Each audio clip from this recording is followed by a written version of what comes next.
Bab 1128, tidak sanggup memprovokasi. Semua orang yang tadinya menundukkan kepala sontak mengangkat kepala menoleh ke samping. Sean perlahan menyimpan telapak tangannya dengan wajah tenang. Jika mereka tidak melihat bekas tamparan merah di wajah Maxwell, mereka benar-benar tidak tahu apa yang telah dilakukan Sean. Maxwell langsung tercengang karena tamparan Sean.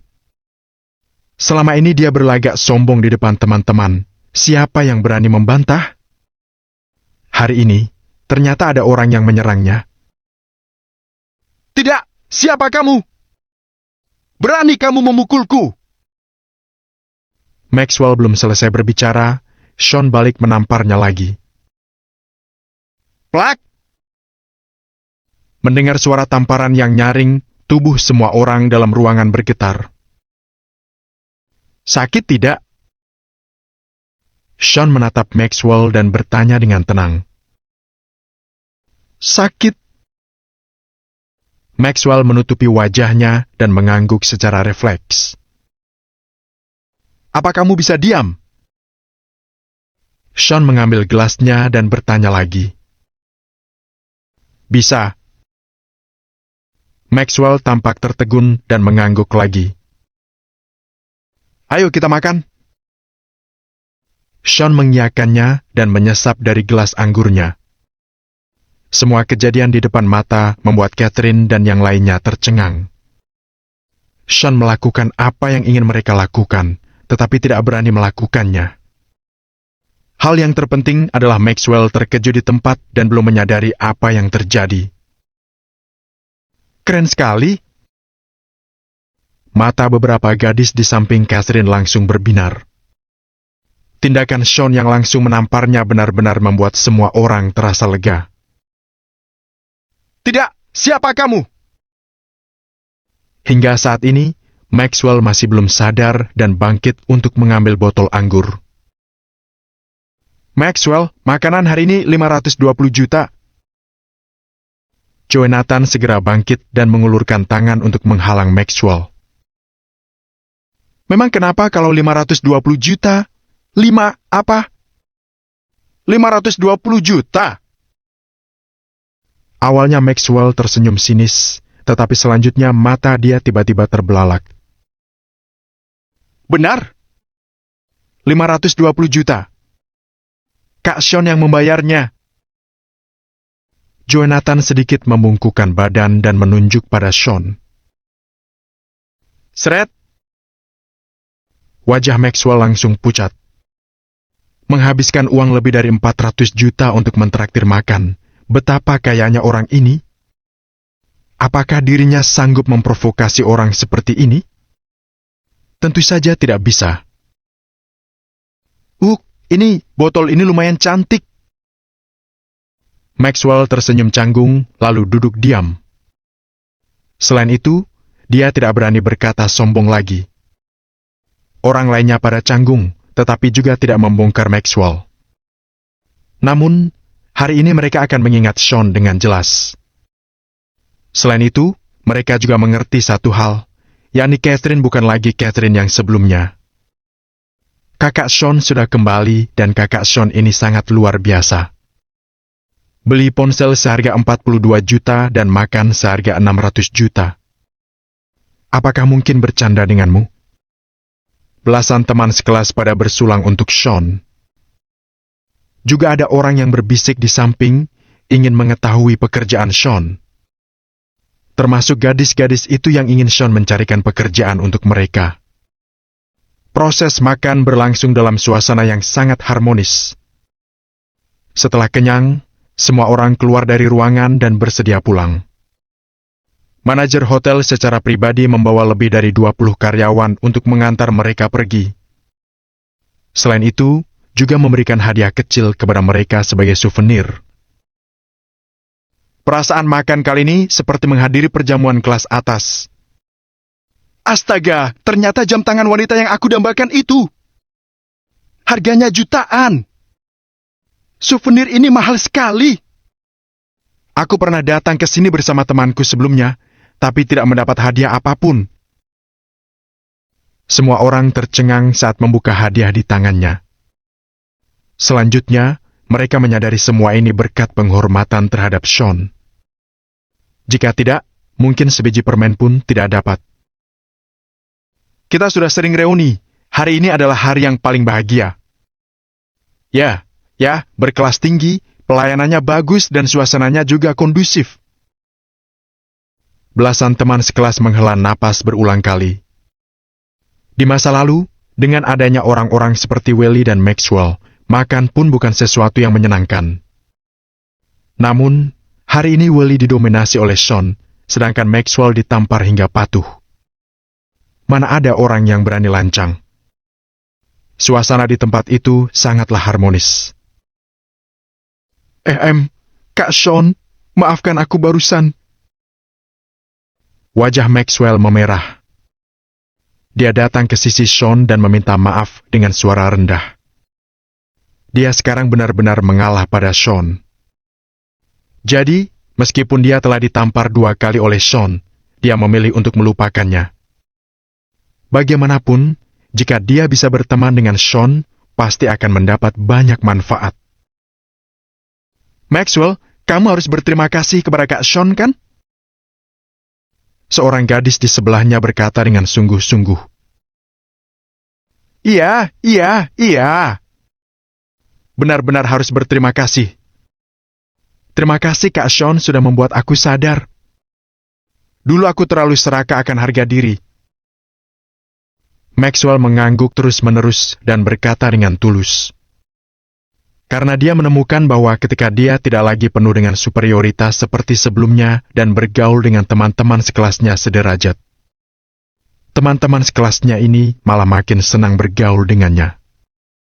Sean menggelengkan kepalanya tanpa daya. Dia tidak bisa memahami pikiran anak-anak muda ini. Meskipun usia Sean hampir sama dengan mereka. Namun, pengalaman, wawasan, dan pikiran Sean jauh tidak bisa dibandingkan oleh Catherine dan yang lainnya. Jadi, Sean secara alami akan memperlakukan mereka sebagai junior. Kak Sean, boleh minta kontak WhatsApp? Tinggalkan informasi kontak. Beberapa teman sekelas, baik pria maupun wanita, memberanikan diri untuk meminta kontak Sean. Kalau ada sesuatu, kalian cari Catherine saja. Namun, Sean tidak berniat memberikan informasi kontak kepada mereka. Beberapa orang melihat Sean menolak halus, jadi mereka mengangguk kecewa. Catherine, aku pergi dulu.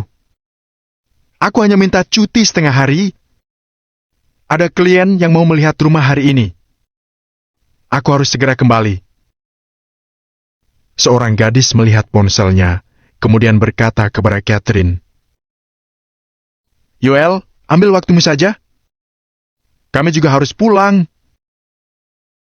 Catherine segera mengangguk sambil tersenyum dan berpamitan. Yoel juga tersenyum dan pergi menaiki taksi. Kamu bekerja di departemen penjualan? Saat ini, Sean bertanya dengan lembut. Iya, Kak Sean. Apa kamu punya teman yang ingin membeli rumah? Yoel segera berhenti dan menatap Sean dengan penuh harapan. Sean melihat waktu dan mengingat diskusinya bersama Theo dan yang lainnya kemarin terkait hal membeli rumah sementara untuk keluarga Shirley. Lain hari mending hari ini.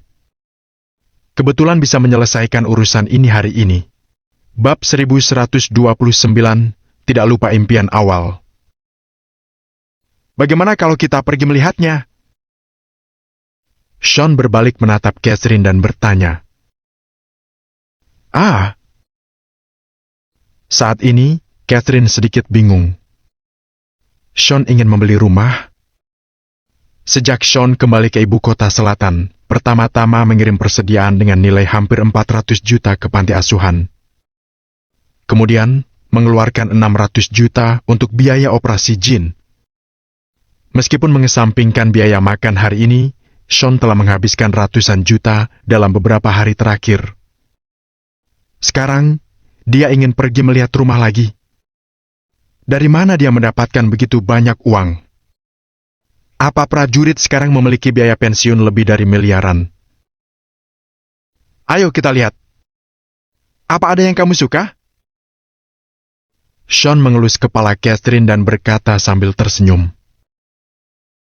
Ah! Mendengar itu, Catherine menjadi makin bingung. Ternyata Sean ingin membeli rumah untuknya. Ayolah, ayo, aku bawa kalian ke sana. Mendengar itu, Yoel mendesak terus-menerus. Yoel, kamu tunggu. Catherine melambaikan tangannya, lalu menarik Sean ke samping.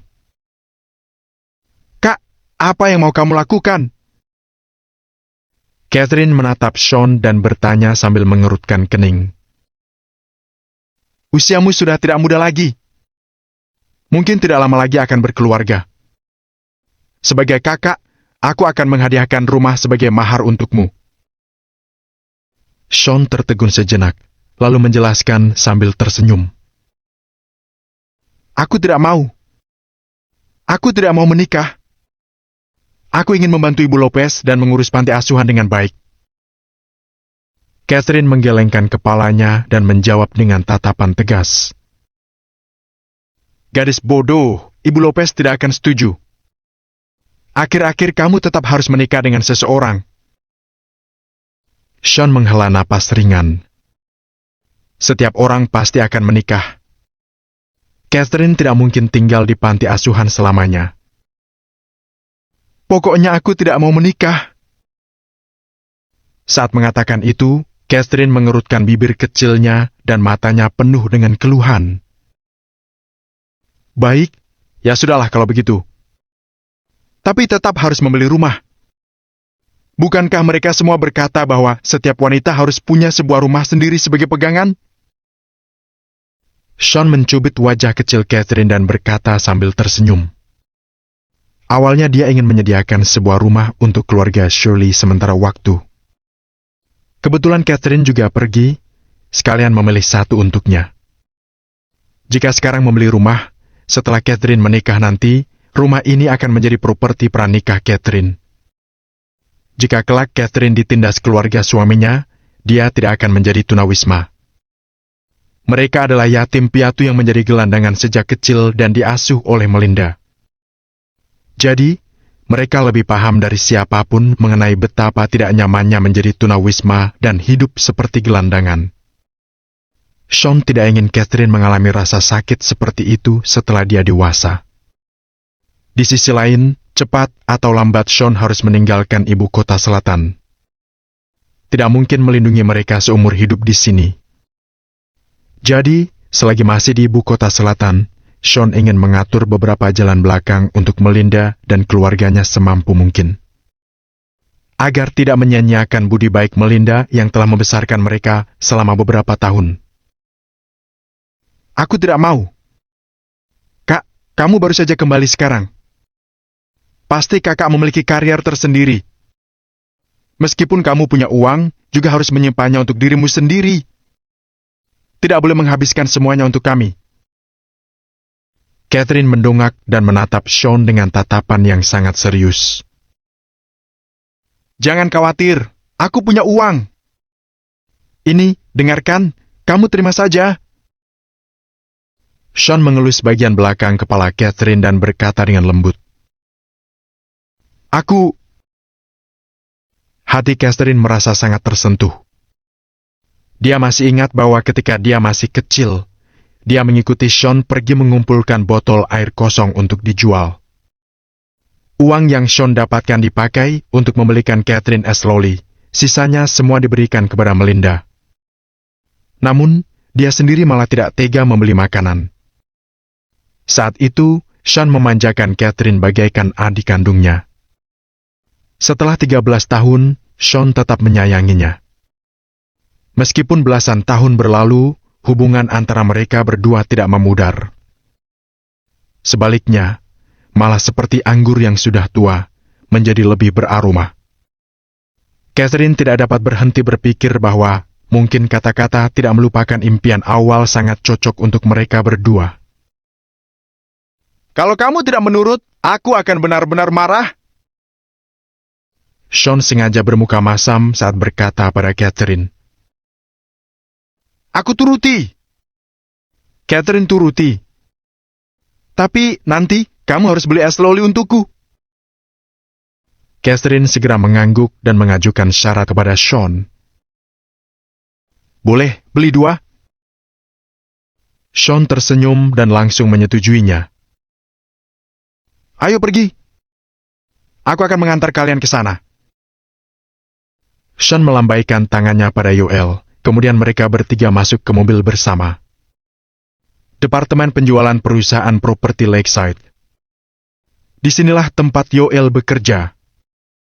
Properti perusahaan properti Lakeside, sesuai namanya, berdekatan dengan danau besar. Jika berbicara tentang pemandangan, tentu saja sangat luar biasa dan cocok untuk dihuni. Namun, fasilitas pendukung seperti distrik sekolah belum begitu lengkap. Sean juga tidak mempertimbangkan hal itu. Kak Sean, Catherine, kalian lihat area itu adalah bangunan apartemen kami. Begitu beberapa orang turun dari mobil, Yoel menunjuk bangunan di kejauhan dan memperkenalkannya. Area apartemen itu berjarak 2 km dari departemen penjualan dan sekelilingnya sangat terbuka. Tidak begitu mewah, tetapi lingkungannya jauh lebih nyaman dibandingkan dengan rumah-rumah di pusat kota. Lumayan bagus, bagaimana menurut Catherine? Sean berbalik dan bertanya pada Catherine. Aku terserah pada kakak. Catherine menjulurkan lidah kecilnya. Pikirannya sama sekali tidak tertuju untuk membeli rumah. Dia memikirkan setiap saat bahwa Sean berjanji akan membeli es krim untuknya. Ayo, aku tunjukkan maketnya. Yoel mengeluarkan papan nama dari saku dan menggantungnya di dadanya. Kemudian dia masuk ke departemen penjualan bersama mereka berdua. Wow! Departemen penjualan yang terang dan bersih, serta model perumahan pada maket yang tertata sewajarnya membuat Catherine berseru kagum. Meskipun dia sudah berusia 20-an tahun, ini pertama kali dalam hidupnya memasuki departemen penjualan. Rumah di ibu kota selatan setidaknya berharga di atas miliaran. Dulu Catherine bahkan tidak berani memikirkannya, apalagi datang untuk melihat rumah. Kak Sean, Catherine, kalian lihat blok apartemen ini. Sebenarnya blok ini adalah favoritku, paling dekat dengan danau. Begitu membuka jendela bisa memandang danau. Tinggal di sini serasa berada di villa danau.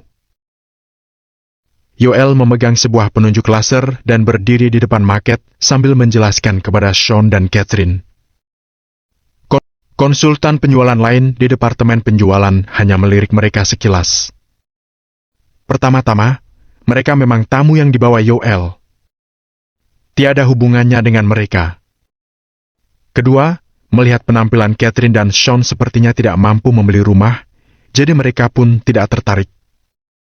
Supervisor departemen penjualan bahkan tidak tertarik untuk membantu bernegosiasi.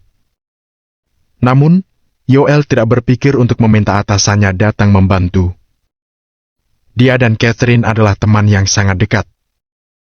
Terkait situasi gedung juga dijelaskan apa adanya, pasti tidak akan ada penipuan.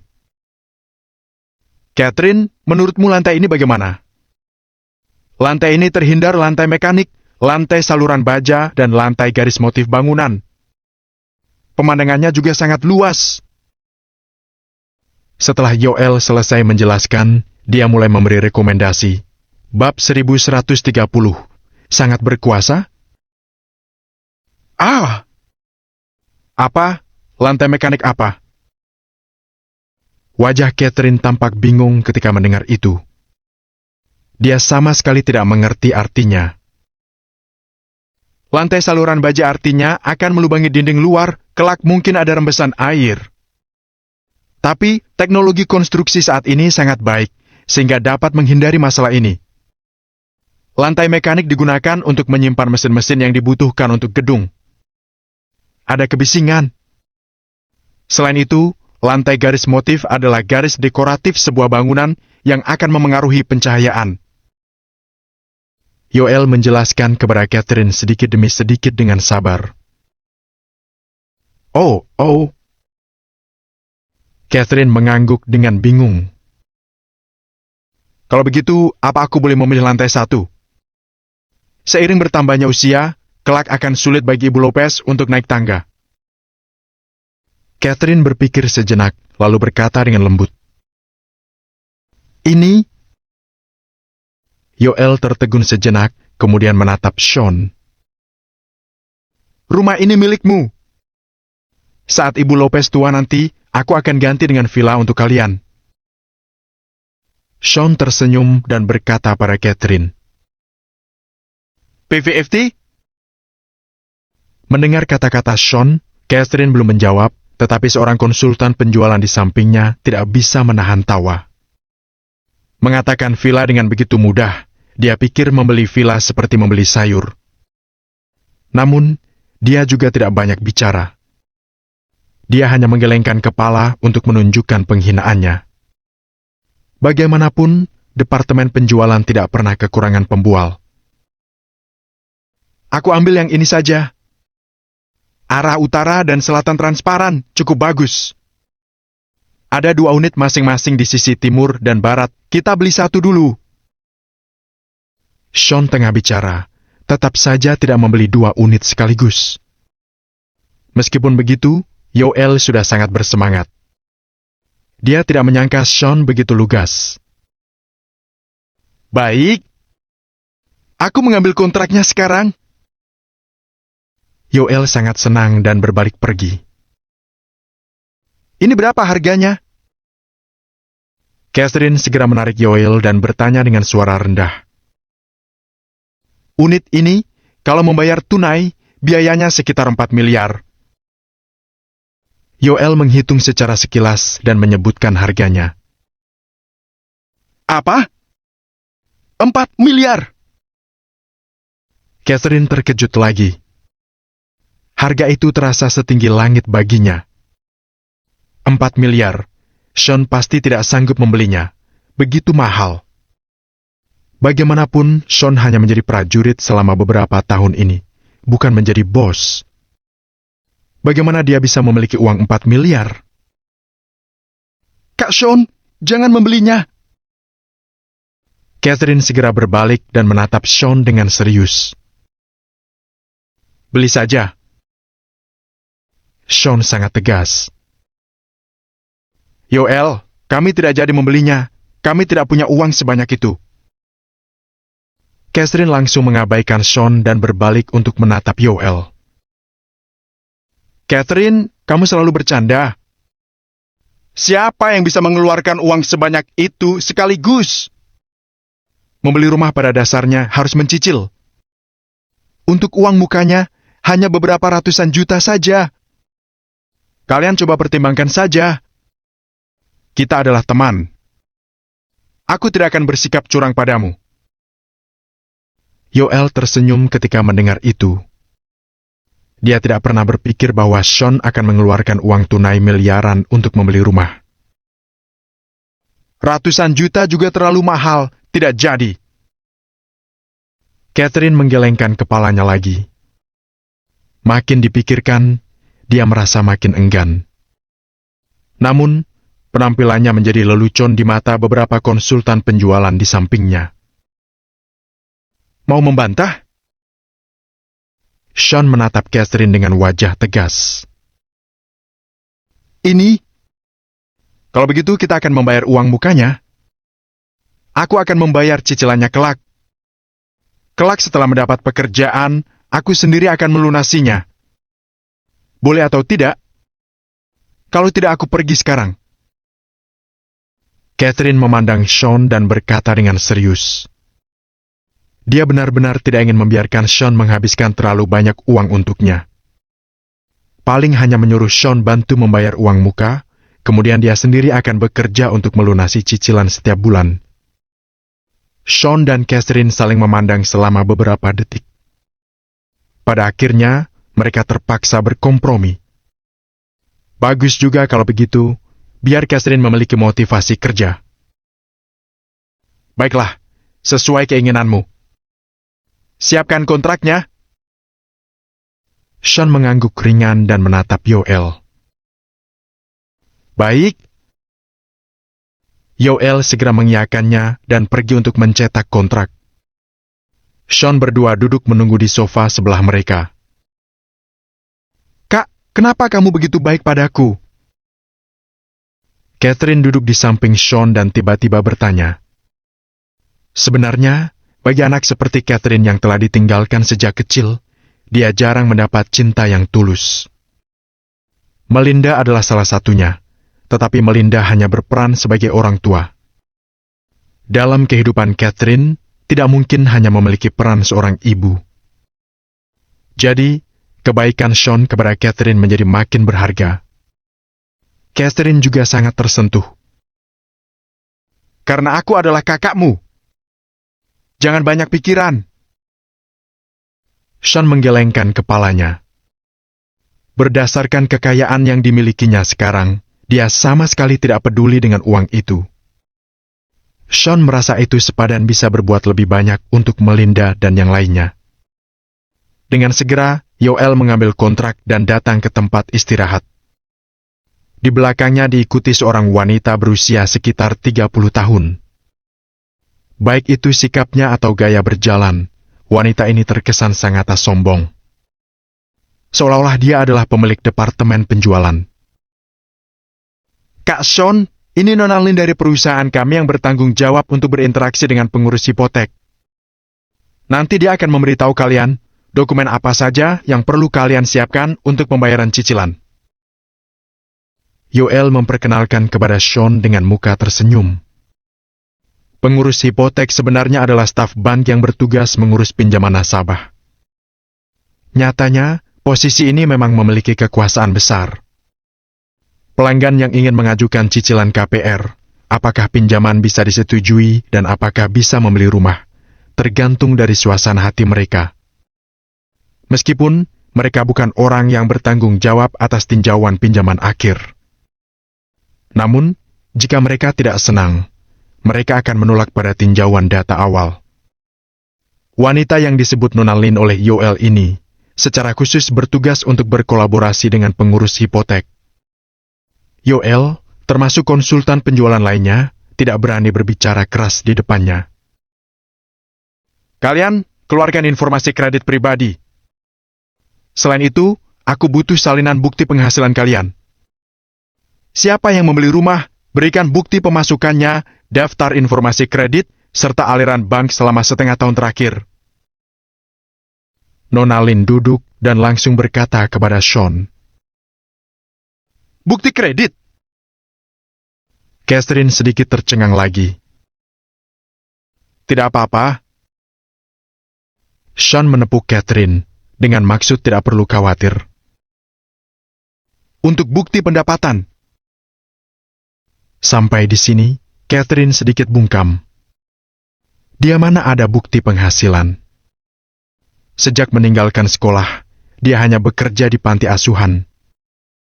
Untuk memberi bantuan lebih pada Melinda, tidak mungkin bagi Catherine untuk melakukan pekerjaan tetap itu. Jadi, kebanyakan dari mereka adalah pekerjaan paruh waktu tanpa kontrak kerja. Bagaimana bisa ada bukti penghasilan? Kenapa? Kamu tidak tahu tentang itu? Nona Lin sedikit mengernyit dan tampak sedikit tidak sabar. Bab 1131, membayar 10 miliar sekaligus. Kalau kami mengetahui semuanya, buat apa kamu di sini? Sean perlahan mendongak dan mengerutkan kening. Nada bicara wanita itu seolah-olah Sean berutang uang dan belum membayarnya. Nona Lin, coba lihat kontrak cicilan dulu. Aku sudah menghitung harga untuk mereka dan memberikan uang muka terendah. Yoel segera meletakkan kontrak di depan Nona Lin dan mengalihkan topik. Dia tahu persis karakter Nona Lin. Sebenarnya, Nona Lin bukan anggota departemen penjualan, jadi apakah departemen penjualan sukses menjual tiada hubungannya dengan dia? Maka itu, hampir tidak mungkin mengharapkan Nona Lin memperlakukan pelanggan dengan baik. Nona Lin mengambil kontrak itu dan melihatnya. Yoel duduk di sebelah Catherine dan memberitahu Catherine secara rinci dokumen apa yang dia butuhkan. Astaga, sangat merepotkan. Aku pikir. Makin mendengarkan, Catherine merasa makin bingung. Kamu pikir seperti membeli sayur di pasar, kan? Nona Lin mengerutkan bibirnya sambil melihat kontrak. Tapi ini terlalu merepotkan, bukan? Catherine tertegun, lalu menggelengkan kepalanya.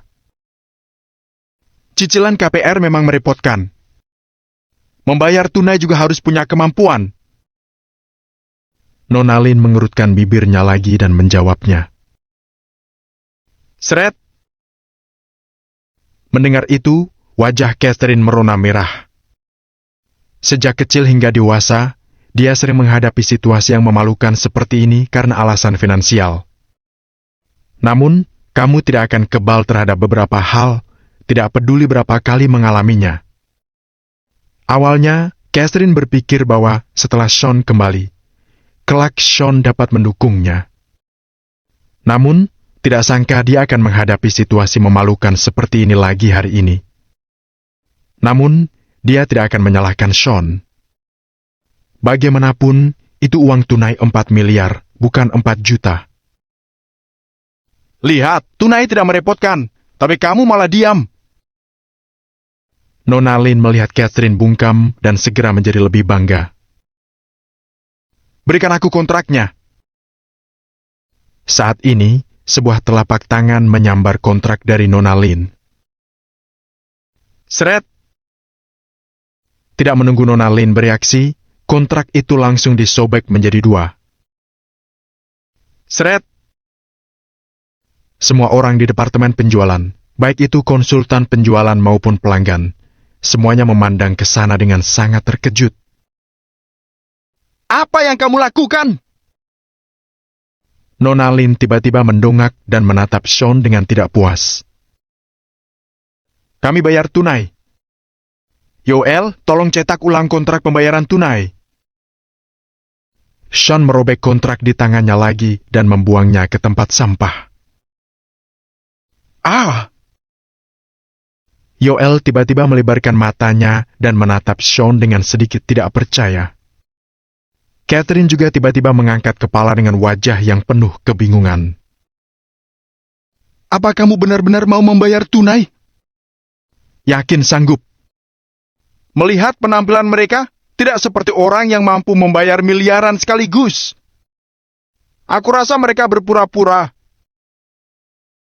Konsultan penjualan dan pelanggan di sekitarnya, total puluhan pria dan wanita, pada berbisik-bisik. Pergi. Sean menatap Yoel dan berkata lagi. Ah, baik. Yoel mengangguk dan perlahan berdiri. Dia berpikir bahwa, apakah Sean kesal dengan sikap Nona Lin, sehingga dia sengaja berkata seperti itu. Namun, Sean pasti tidak mampu membeli rumah dengan pembayaran tunai senilai 4 miliar. Jadi, Yoel masih memikirkan alasan apa yang harus dia katakan untuk menyelamatkan Sean. Membual. Kalau kamu benar-benar ada uang untuk pembayaran tunai, kenapa mencariku untuk mengurus cicilan? Setelah Nona Lin tersentak, dia segera mengerutkan bibir dengan wajah yang penuh penghinaan. Catherine juga segera menarik pakaian Sean. Tidak masalah. Ada aku di sini. Sean tersenyum santai dan tetap sangat tenang. Kak Sean, ini... Yoel menatap Sean dan agak ragu-ragu. Yoel, pergi dan cetak untuknya. Aku mau lihat berapa lama dia bisa berlaga. Aku benar-benar tidak percaya. Padahal sudah mencariku untuk mengurus cicilan. Apa dia benar-benar mampu untuk membayar tunai? Nona Lin mendengus dingin dan berteriak pada Yoel. Yoel sangat tidak berdaya dan hanya bisa menjawab dengan anggukan. Dia ingin pergi keluar dan memikirkan ide baru datang membantu Sean. Tunggu. Saat ini, Sean buka suara lagi, menghentikan Yoel. Kenapa? Tidak usah berpura-pura lagi deh. Nona Lin tertawa terbahak-bahak, wajahnya pun makin sinis. Pelanggan dan konsultan penjualan di sekitarnya juga tertawa terbahak-bahak. Sean berkata akan membeli rumah dengan pembayaran tunai. Alhasil, Yoel pergi mencetak kontrak pembayaran penuh. Dia malah menghentikannya lagi. Apakah dia menyesal? Aku bertanya padamu, apa masih mau berpura-pura? Wajah Nona Lin penuh kebanggaan, hatinya pun sangat riang. Tidak berpura-pura lagi, aku jujur saja. Aku mau beli 2 unit yang di sebelah timur dan barat. Sean menunjuk market dan berkata pada Yoel. Lah. Sontak, suasana ruangan menjadi hening. Semua orang di sana, termasuk Catherine dan Yoel, memandang Sean dengan kekejutan di wajah mereka. Barusan tadi, mereka semua berpikir bahwa Sean tidak mampu membayar tunai, sehingga menghentikan Yoel pergi mencetak kontrak. Akan tetapi, sekarang dia menyadari bahwa Sean ingin Yoel mencetak 2 kontrak sekaligus. 2 unit? Bukankah hampir 10 miliar?